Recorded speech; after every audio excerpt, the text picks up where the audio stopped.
Welcome back to the Meeple Marathon. Today I want to talk about Storyfold. This is Storyfold Wildwoods. This is from Open Owl Studios, the studio that brought us Stars of Icarios. This is obviously a very different game than Stars of Icarios. And you can see here it's a very small box, somewhat small footprint. It lays out pretty wide side to side, but does not take up a whole lot of table room. But the box is going to be just like this, where all the cards are going to be inside, the book on top, little magnetic lid. It's going to look like, you know, a book up on your shelf. And there's going to be various chapters to these books, and I'm hoping that this is just the beginning of a series of these games, because I'm actually really taken by this. Now, this is a solo-only game, so right up my alley. And you're meant to just kind of sit down and experience the story. So again, this is a narrative-driven storybook-style game where you're going to be literally flipping the pages of these books here that make up the story, that make up the chapters, and we'll show you how all that works here in a second. You are Luma. So Luma is this kind of girl of light here, and she is tasked with protecting the creatures of the forest, and she has this kind of guardian bear named Brom here, and Brom can serve to protect her and also care for her throughout the game. And then all of your actions that you take are literally within these 4 cards right here that sit below the narrative storybook. That's it. Maybe somewhere down the road these might get swapped out or added to, but essentially what you're seeing here is a river of cards that as you spend something, it's going to move up the river and things are going to come down. Because where they are here determines on what level rolled on a D8 you need to hit above, at or above, to get a success. So if I want to take the help action here, I need to decide how many dice I want to roll, and then for every 3 or higher on those dice, I get a success. So how do we go about, you know, working our way through these chapters? Well, these kind of story markers, these location markers are very important to the game. And usually the ones that are in purple, especially the ones connected by a line, are going to help you advance the story. In order to complete these, you're going to have to take the Explore action. Let's take a closer look at this card here. It says, if you take the Explore action, and every card has a top and bottom action. So if I take the Explore action here, I can gain 1 success to resolve 1 Explore action. Well, this one here, crossing the river, takes 2 successes. That's what these 2 pink or purple dots signify. So I have to take the Explore action. If I took it here, successes would only be 6s, 7s, and 8s. Obviously, I would want it to be down here or maybe in the 4 spot. But say I took this, I slide it down, I decide to spend 3 out of my given 5 dice for the round, and I roll them out. And since it was here, I actually got 3 successes. All 3 of these are a success in the Explore action. So I would have completed my cross action. I would, first of all, take these 3 dice and put them kind of in the used or spent area, leaving me with 2 left. I would take a location marker here and I would cover this up just to remind me that I've done that. For example, if I want to take the help action, blue card, blue symbol, to untangle myself and gain some of these helpful crystals, I can only do that once. It only takes 1 success, but once I've done it, I put this here, and that just tells me I cannot take that action again. But here we see that crossing the river advances the story, so we're going to draw story card 1. It says it's a cold splash.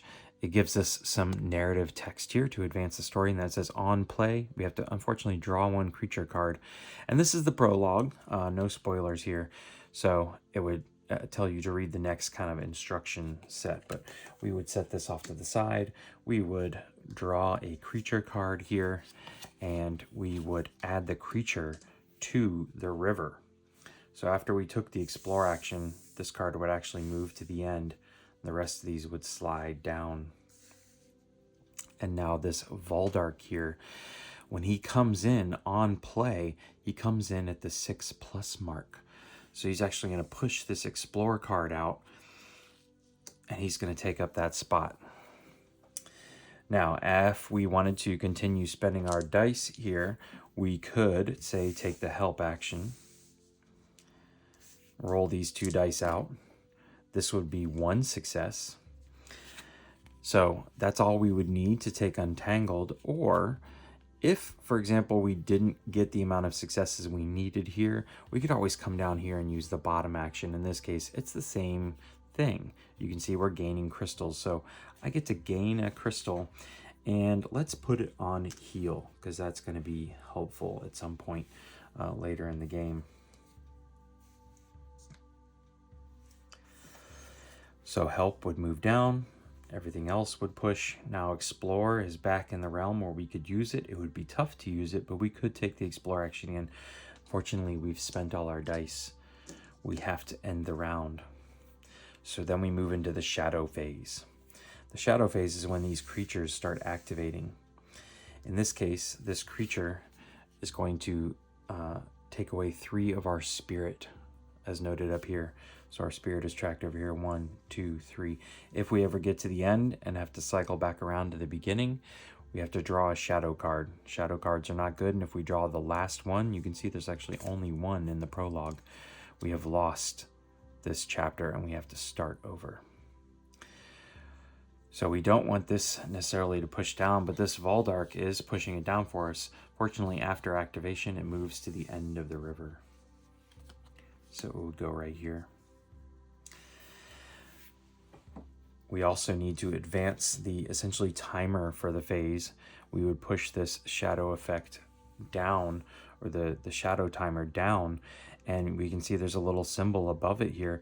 That symbol for this chapter actually means draw 1 creature card.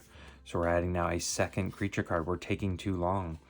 But the Cray here on play goes to the end of the river.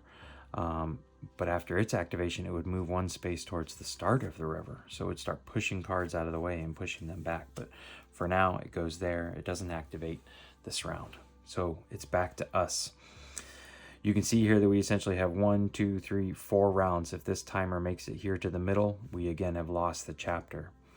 In order for us to advance to the next portion of the chapter, the next scene, we need to complete all of these Explore actions that are connected by the arrow and light the scene.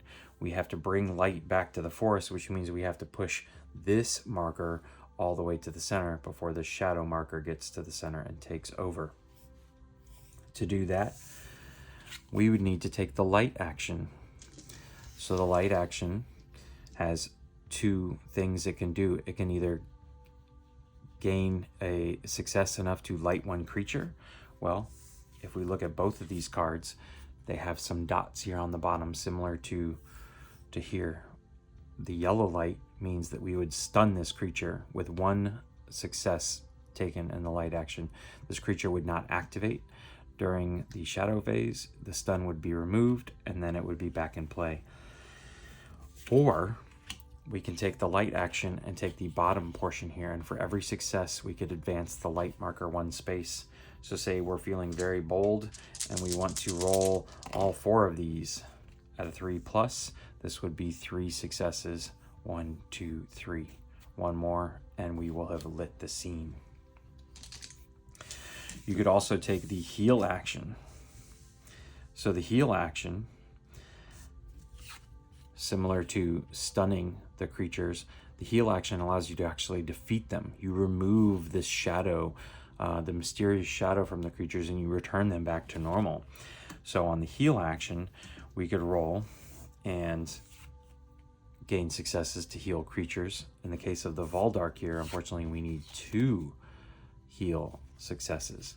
Or you can always use it to heal yourself by recovering spirit for every successful heal action. Fortunately, though, we used 4 out of our 5 dice. If we want to be able to heal the Voldark, we need 2 successes. Well, let's go ahead and roll this one. That's 1 success. Luckily, we put a crystal onto our heal action card. We can now spend this to add additional successes. As long as we got 1 success, We can you spend crystals off of the card to make it additional successes. So we've defeated the Voldark. We're going to gain 2 more crystals as a reward. So maybe we put one here on this card, and maybe we put them or one on the light card. So this is how the game flows. Eventually here we would complete this. We would flip over story card 2, and then it would tell you to travel to scene 2. All you would need to do then is remove these 2 tokens and any location markers. All of your creatures are going to disappear because you're changing locations, but all your crystals get to stay on your actions. They stay in their spots, and we are simply just going to turn the page here. You can see up here there's some text that we would read, and in this case we have completed the prologue. But I'm going to briefly show you a little bit into chapter 1. If you are concerned about spoilers, you may want to turn away, but this is what additional chapters would look like here. So you would have set up for chapter 1, and then you would have your first scene. Your win-loss conditions would be listed up here. You would have to complete these 2 explore actions. You have some help actions. All right, you would be adding creature and explore cards and shadow cards, things like that, to beef up this, but you're still just taking these 4 actions. A few more cards I want to touch on here before I give you my final thoughts on the game. You have creature cards and you have explore cards. So if you take the explore action not to complete one of these tasks, but simply to explore, you can draw a certain number of these cards based on successes and choose one, which is important because some of them are boons, in this case berries, which means you would recover 2 spirit. You can use these immediately, or you could save them over here, or you can have banes. If you are stuck with a bane card, you have to go through the on play portion, move all creatures 1 position towards the start of the river, and then it would be discarded. You also have the actual Luma and Brom characters here. You start the game with Luma and Brom together, but if you need Brom to protect you, he can do one of 2 things. He can actually stun a creature for you. In that case, he would flip over, and you would have to care for him. He would care for you in return, and you get to flip him back. That'd be spending some crystals to do it, but you also are gaining some spirit back. Or if this final shadow card were ever to be revealed, which would lose you the game, Brom can sacrifice himself, come up here into the discard pile to keep that 1 shadow card from being revealed. In that case, you would flip over Luma here and she would be alone. Now, she does get some amount of benefit for her resolve, but incredibly thematic in that sense. Now that I've explained roughly how the game works, let me give you my thoughts on the game. It has been a while since I've come across a game that I did not want to put down. I did not want to stop playing. I did not want to clean this up. I sat down and literally played it through until this preview portion of the game ended.